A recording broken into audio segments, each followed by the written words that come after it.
All right, ladies and gentlemen, I am working on a small pry bar. This one's 6.5 inches. It's an old one. Some people collect these. I use mine. But this is a smaller one than what I have at work, and I have one here at home.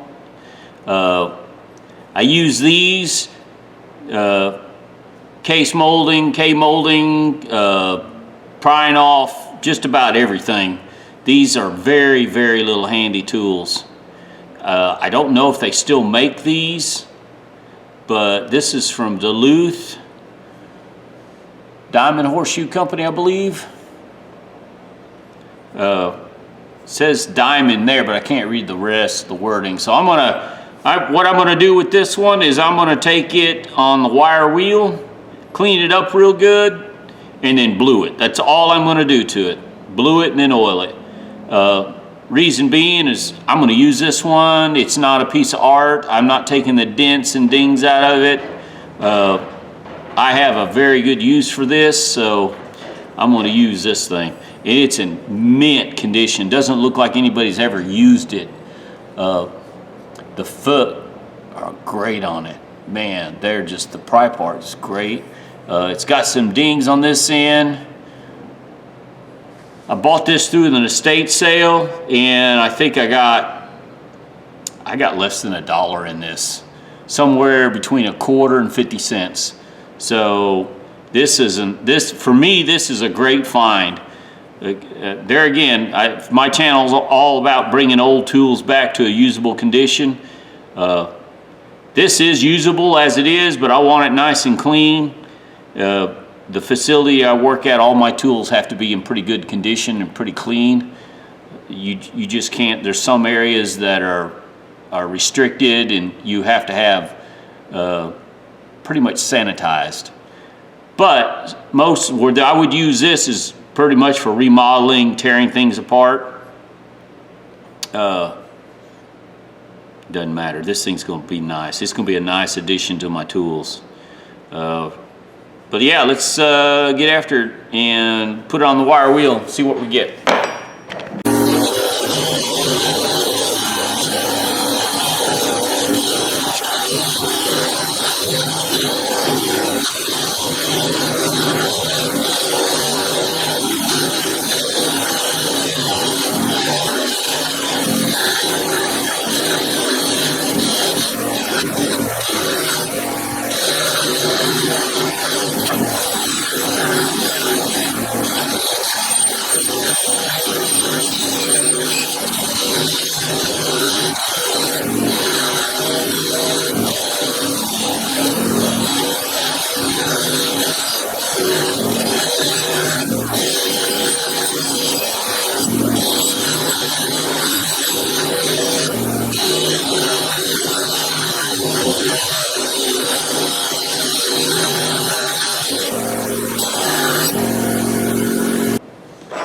All right, I'm just going to use this fiber wheel to clean up down in here. I think this is a 120 grit. I don't remember what grit it is.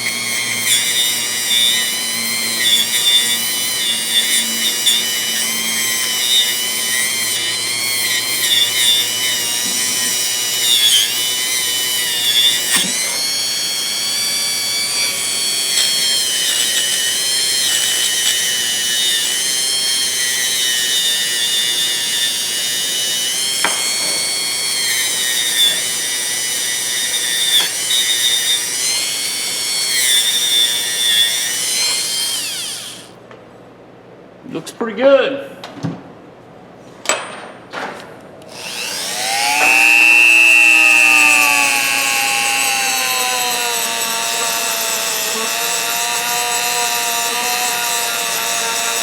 I'm doing this down in here just to make sure I get all the rust out in between the lettering, if there's any.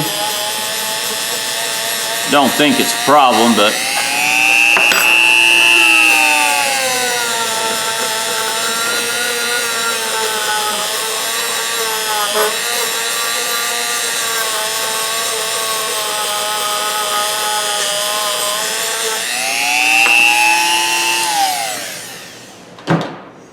all right, now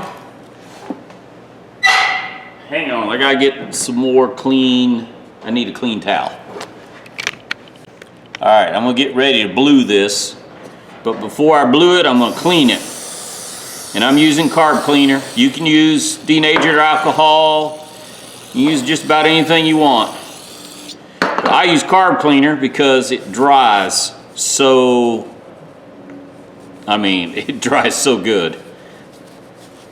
And what I want to get is all the black stuff. See? I want to get all that off that I can.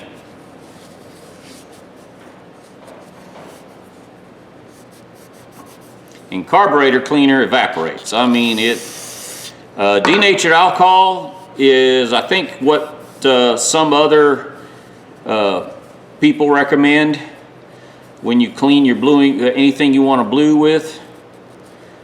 See, look at see the trash come off of there, the black. That's what I want to get off.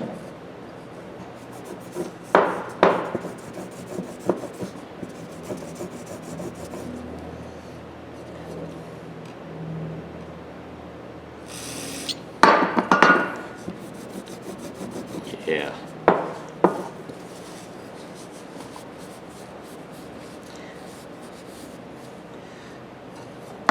The cleaner, the better.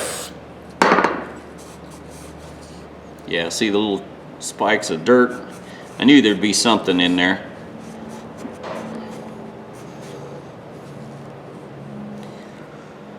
Let's see here, get a little wire brush. I want to clean that just a little better down in there.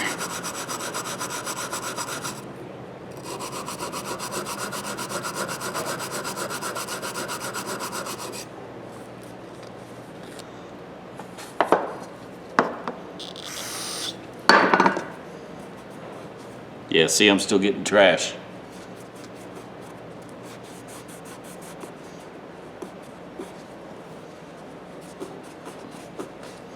There we go.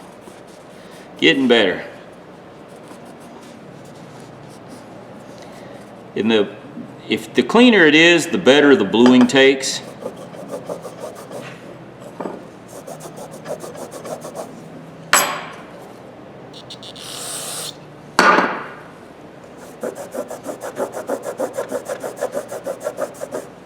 See, still getting a little bit of trash off of it.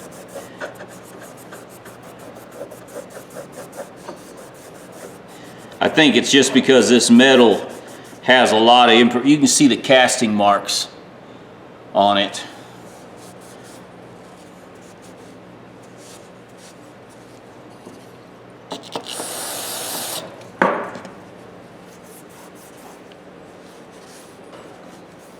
All right.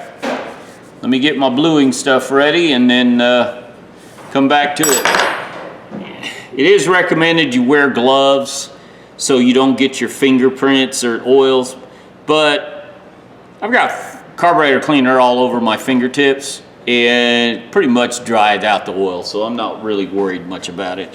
Those of you that want to wear gloves, wear gloves. I'm not wearing gloves. I'm not afraid of this stuff killing me. More afraid of a man trying to kill me than that stuff. All right, for those of you that are new to bluing, this is the bluing I use. It's cold bluing. It's a liquid, not the gel. It's a liquid gun blue. Now, this makes the material turn more black. For those of you that want to try something different, this is birch wood. I've used this, and I do like this stuff, except you have to rinse it after you blue it. That's the part I don't like. But this stuff is more blue. This is more black. But that being said, depends on the metal. I've used this stuff and it seems to make the metal blacker. But on average, this stuff here, it's not bad. I don't mind the birch wood. I just don't like rinsing. So I use this. I like the Brownells. So when you find something you like to use, you stick with it. And this is it. Also, I use a paintbrush, a little artist brush.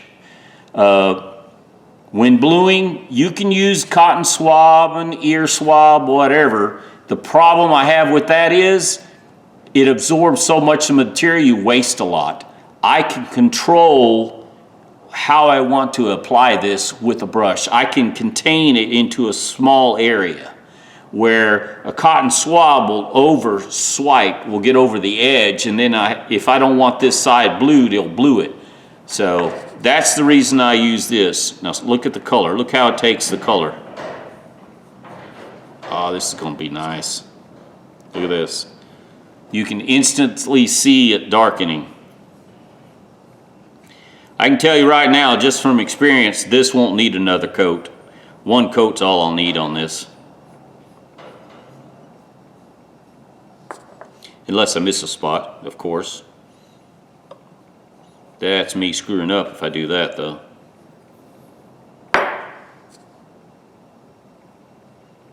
Man, this is taking really, really well.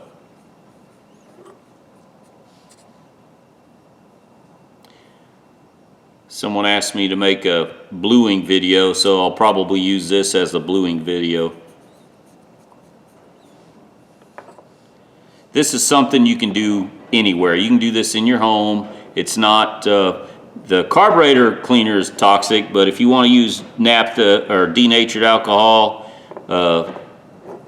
something like that as a cleaner, you'd be probably better. But you can do this anywhere. You don't have to do this outside. You don't have to do this. The smell, there's almost no smell from this.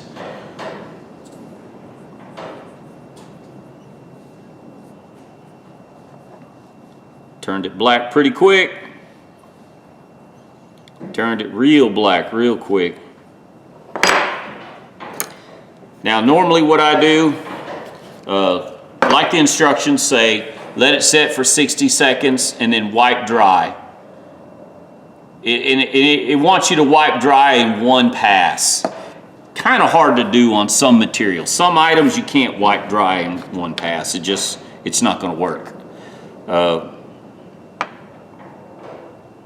And then after I steel wool it, you'll see what I'm doing here in a minute. I'll coat it with some used motor oil, and then I'll let it set overnight. Since my heater's on and my rafters, I'll stick this up in the rafters and let it heat up. It's best. I find it works better during the summer when it's near 100 degrees or over to let it sit out in the sun. And I took my digital thermometer and measured one of the things I blued this summer, and it hit 119.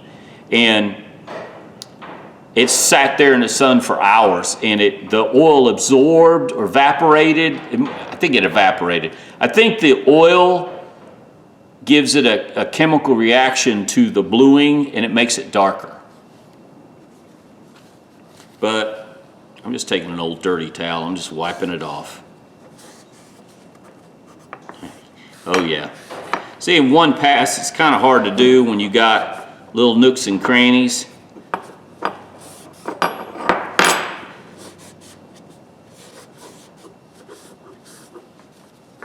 Plus, I dropped it right back into the liquid on the table there. Oh well.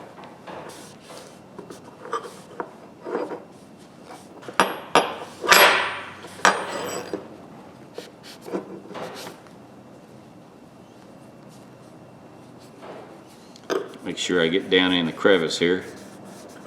I got enough in my cup. Don't pour this back into your bottle. You'll contaminate your bottle. That's why I use these little condiment cups. I get these free. I know a guy that owns a restaurant. He owes me a lot of, anyways, he gives me a lot of them.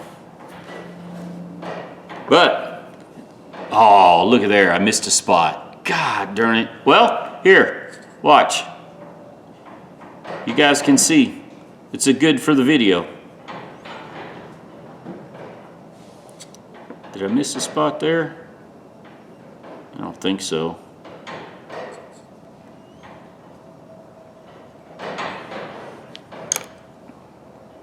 Anyways, I got enough left in that cup right there. I'm going to find a pair of pliers or something and clean them up and use the last of that.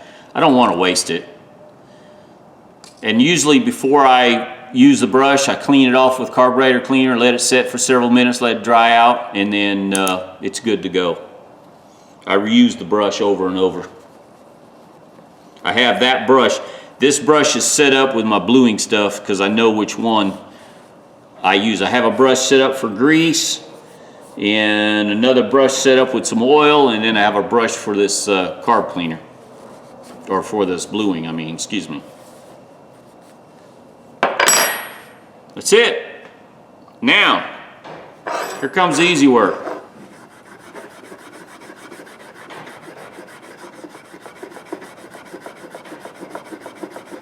That's all you do.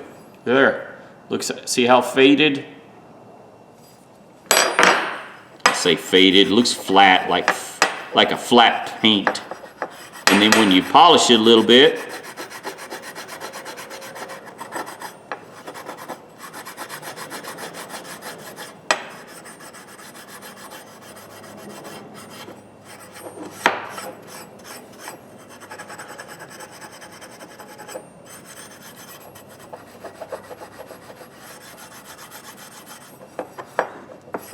see? See that side? See that flat side? That's the side I haven't even used the steel wool on. There's the steel wool on that side.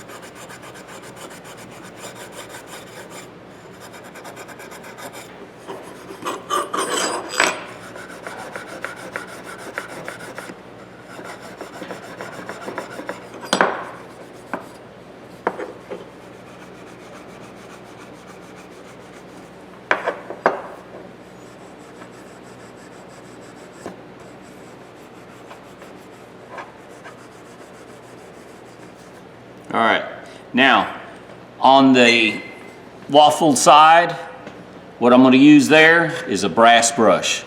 See how it look? You can see how faded, or I don't know, the discoloration.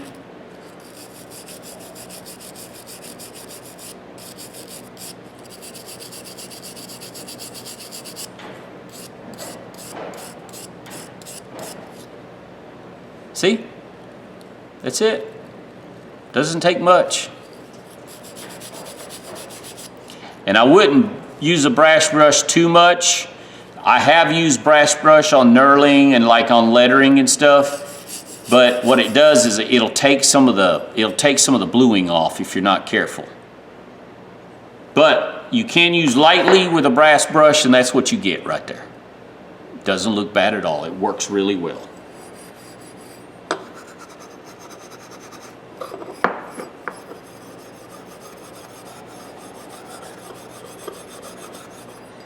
Nice.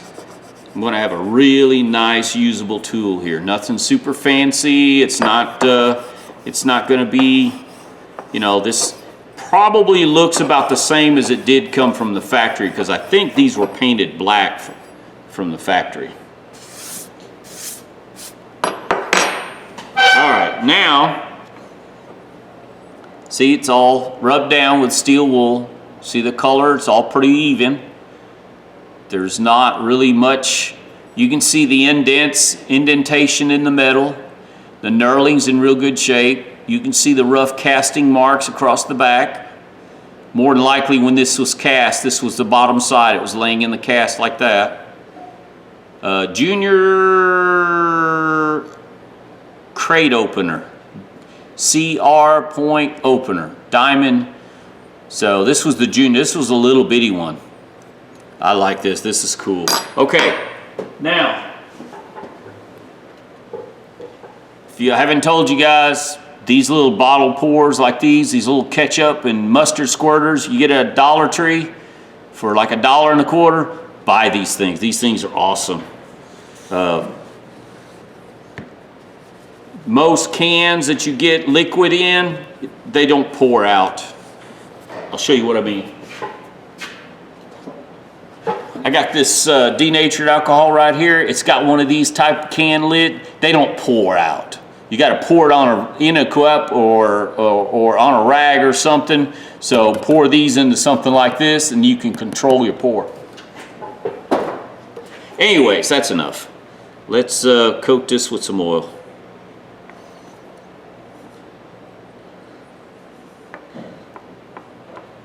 I got a cut on my finger pretty good. Cut some sheetrock, 5/8 fire rated sheetrock the other day, and it did not want to cooperate well.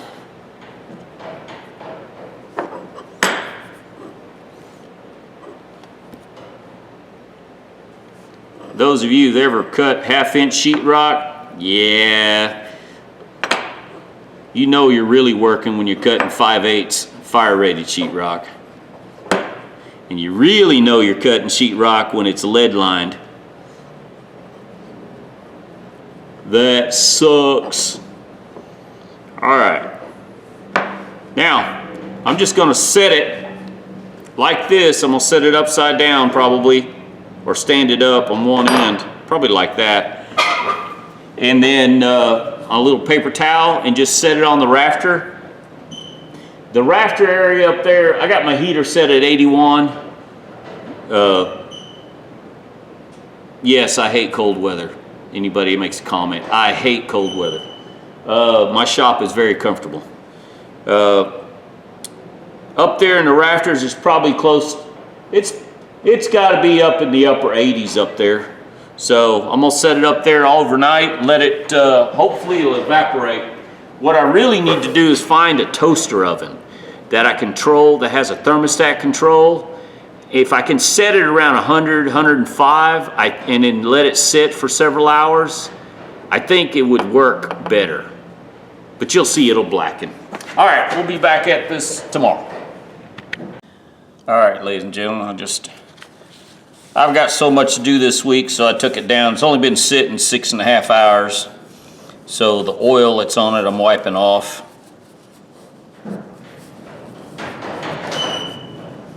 Winds picked up. Had a little bit of snow, but it ain't too bad.